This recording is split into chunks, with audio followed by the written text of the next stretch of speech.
My sister ruined my life because our parents favor me over her. I, 25 female, have always been in competition with my sister, 27 female, since I can remember. I was a baby born after a miscarriage our mom had, so my parents were very happy and shifted their attention away from my sister and onto me. I want to clarify that I never took joy in this, but I knew I was favored over my sister due to unfair circumstances. I tried to connect with her growing up because I considered her a really cool person, but she always seemed uninterested, which only made my parents chew her out for hurting my feelings. Obviously, that only caused her to hate me more. When I turned 15, I completely stopped engaging with her. My parents didn't push for us to be friends either and kept their attention on me, which has always bugged me because who wants to be cuddled and surveilled 24/7? Anyway, things went alright for me and I eventually got myself into a good college, and my parents offered to pay for everything: food, rent, school supplies, etc., since I wanted to move out of their house. I wanted to be independent, so I declined. But when my sister heard of this, she was understandably mad, as they had refused to pay for anything and told her she needed to learn responsibility by paying for her own things. She blew up at my parents, but mostly at me for stealing away the attention of our parents her entire life and making her miserable. I tried to explain that I agreed that they were bad parents and that she deserved better, but she just told me to shut my whole mouth and that she didn't need my sympathy. My parents forced her to apologize and threatened to cut contact if she didn't. I agree that was harsh, but I understand how frustrated she must have felt her whole life, so I don't hold it against her. Since she didn't have much of a support system other than them, she sent me a super long apology over text and tried to mend things, though it was obvious she only did it just because she was forced to. During the first few months of college, I ended up meeting a guy named John, 26 male, and we started dating shortly after. Everything just clicked, and it seemed like he knew my every thought. At my 20th birthday party, I introduced him to my family and everything seemed to go well. I kept my family and John separate because my parents were always super nosy and my sister seemed extremely judgmental when I would bring company. This time around, she was super friendly though. Looking back, my sister was definitely a little too touchy with him, but I chalked that up to her just wanting to overcompensate to mend our relationship further. After I graduate, John ended up proposing and I said yes, as I was head over heels in love. We decided on having a wedding once we had secured good paying jobs, and things seems to be perfect between us. Flash forward to 3 weeks ago, and I got the most gut-wrenching message of my life. It was from my sister, telling me that she was pregnant and it was John's. In addition to that, she sent screenshots of messages and explicit images between the two. They professed their love for each other multiple times, and John said that my sister was the best he'd ever had in his life, despite him saying the same to me. It had been going on for a majority of the years we'd been together. To say I sobbed my eyes out would be an insulting understatement. I asked her how she could do this to me, and she replied, "Now you know how it feels to get your whole life ripped away from you. He loves me more, and I'll make sure he leaves your sorry butt for me and our baby. Go cry to our parents and see if I care," and then blocked me before I could respond. I screenshotted a lot of it before she did. The best word I used to call my fiancé came home hours later from work and saw me crying. He begged to know what was wrong and tried to comfort me, but I blew up at him and kicked him out. It's my apartment that we share. He admitted to the affair over text and said he loved me but loved my sister too and had to be there for his child, so the engagement is off. His brother came and took all his stuff, and he hasn't even given me an apology for any of this. I've been crying for almost a month straight, and all I want to do is beat the living crap out of my sister. But I know I would go to jail, especially since she's pregnant. I used to look up to her so much, and I thought that things were finally looking up. But then she decided to backstab me, and for what? Mommy and daddy's love that I never wanted in the first place? I barely even like my parents either because of their behavior, but I'm the villain? For Pete's sake, you would think an almost 30-year-old woman would seek therapy or talk to me directly about her resentment. But no, she had to sabotage my life for the sake of hers being awful. I can't even feel any sympathy for her anymore, and I just want to go away forever. I have extremely alarming thoughts, but I've just resorted to locking myself in my room all day since I work remotely, and it's calmed down in the last few days. My sister unblocks me occasionally to keep rubbing it in my face that he chose her over me, sending picture of them together and her baby bump. I've already blocked her to make sure she leaves me alone. She's a grown woman for God's sake, gloating like a child. If he's willing to cheat on me for so long, I feel incredibly bad for their baby, but definitely not for her. I haven't told my parents yet, and I'm unsure how to even go about it. They'd 100% take my side, but they aren't good people, so I don't want their crappy support. I haven't told my friends, and I don't have a therapist. I want to tell someone, but this is so incredibly humiliating that I can't bring myself to do much but cry and drown myself in work. I saw myself growing old with him and having my sister as a bridesmaid. Like I really thought we'd grown past our issues, but now they're together and left me to fend for myself. Again, this is so goddamn humiliating, but I need to talk to someone. Now for the top comments. Your sister just destroyed her whole life to mess with yours. You will move on from this. Her? She's stuck with a man she doesn't love, just the man she used, that she knows is a cheater, and she's bringing her child into this. She will never be able to get past what she just did to herself. Is she going to brag about how she met him to her kid? His family knows who you are. This will follow her. Her whole life she has made about you, her childhood, her adult years, her future child's life. The fact that you never blamed your sister for being mad at you shows how emotionally mature and compassionate you are. One day you are going to be married to a faithful man that you love more than you thought possible, and you will look at the kids you share, and you will know that your sister just gave you the biggest gift. And you will know it's something that she can never have because she chose to be hateful to someone who didn't do anything to deserve it. Block them. Change your number if you have to. Tell whoever you need to the truth, and tell mutual friends who don't want to know anything about them. And never answer him when he reaches out with regret, because he will. For sure, OP, listen to this. She is and will always be miserable. Until she is happy with herself, she will never be happy with anyone. When her kid misbehaves, it will be your fault for making her go behind your back and get pregnant by your ex-fiancé. When it cheats on her, it will be your fault. All of her choices will always be your fault. When she's still not happy after trying to ruin your life, it will be your fault. She did not make these choices out of love or respect or kindness, and therefore she will never have real love, respect, or kindness in return. I feel horribly sorry for the kid, either going to be neglected or egregiously spoiled.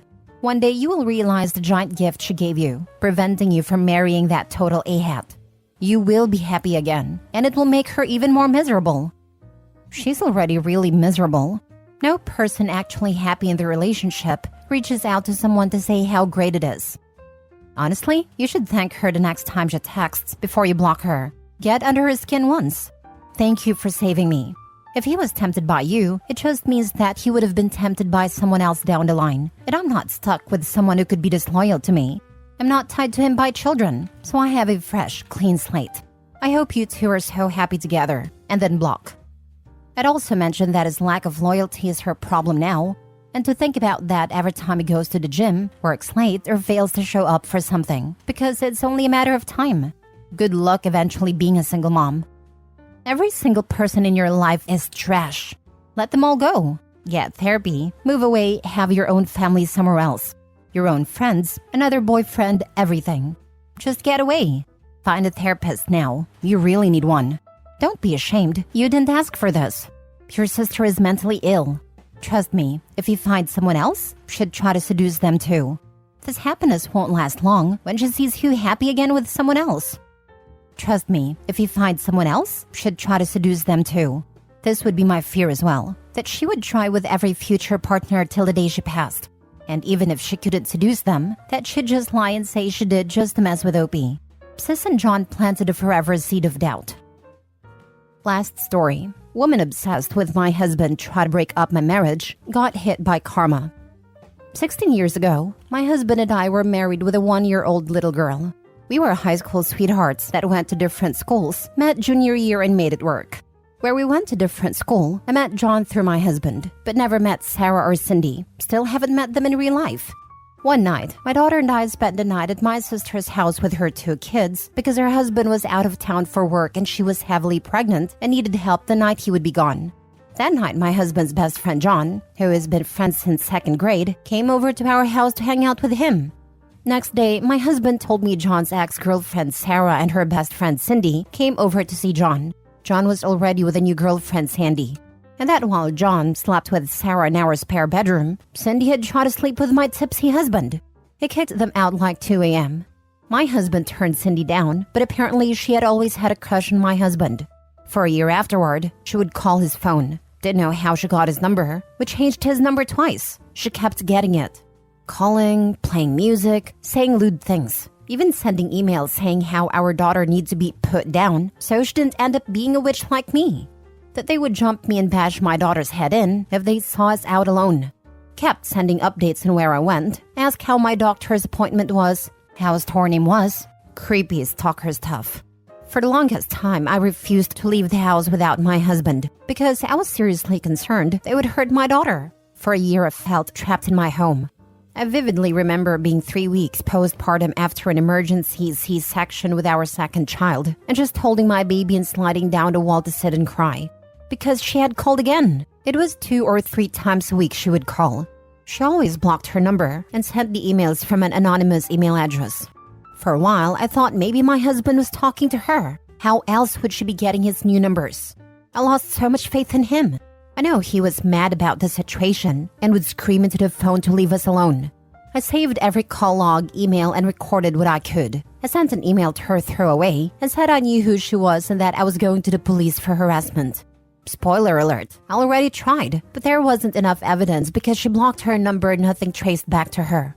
However, we were 20, she was 19, and it scared her enough to leave us alone.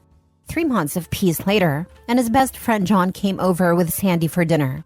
Sandy and I were friends and would talk about everything with the crazies, as we called them. She asked how everything with Cindy was going, and I asked her how she forgave John for sleeping with Sarah.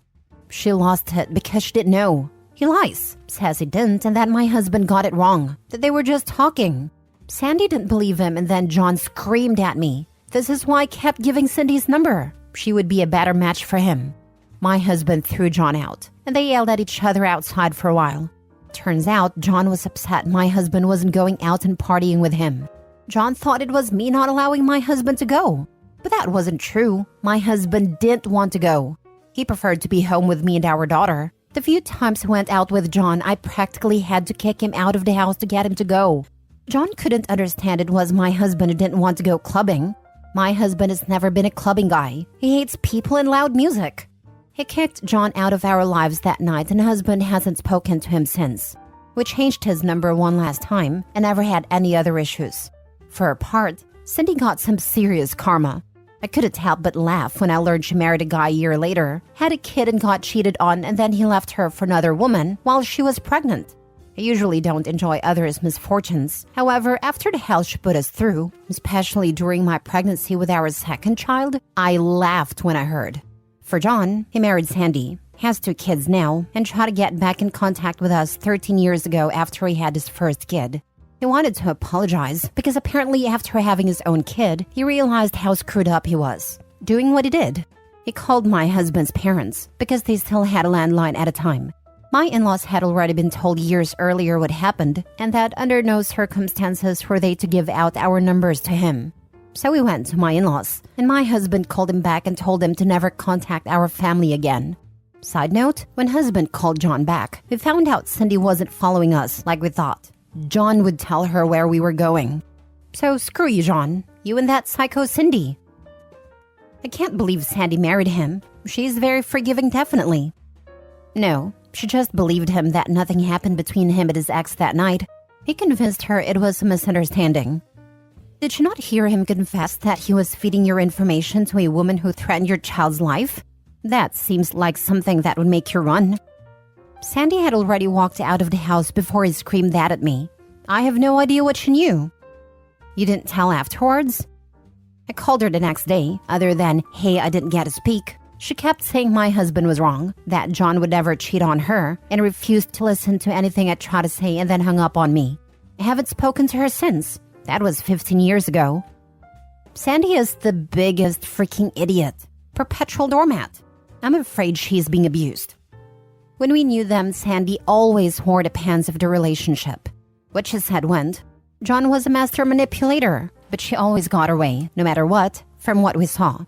John only had his grandmother, and Sandy had a huge family. They moved because her parents did, so they would be close to them. So I don't think she was abused. Her dad would have already unalived John if he had. And John's grandmother moved with them. I honestly have no idea what their marriage is like. We blocked their social media after we joined Facebook, and they sent friend requests. Heard they moved 4 states away about 10 years ago. Well, the end of this story was satisfying to read, I can tell you. I'm sorry she ruined the first few years with your babies. It still affected me for years. I was always worried about taking both kids out by myself. I waited for my husband, mom, or mother-in-law to go with me. It sucked big time, and I still had anxiety when I went into crowded places with my kids. A few years ago, I got my permit to carry, so I don't worry anymore. My husband and I met through his ex-girlfriend. I was dating a guy she knew and was friends with on Facebook. She showed my now husband my pic and sent me a message saying he thought I was cute. His ex had a tendency to introduce him to acquaintances of hers, knowing they wouldn't work and he would come back to her afterwards. This time that didn't happen. We hit it off right away, and from that point forward it was always us being exclusive. Flash forward a couple of months, she invites us to dinner with her and her boyfriend. I was excited to finally meet her. The entire time she completely ignored me, instead wanting to discuss their relationship and how much fun they had, with me and her boyfriend witnessing this. It got to the point I wanted to climb across the table.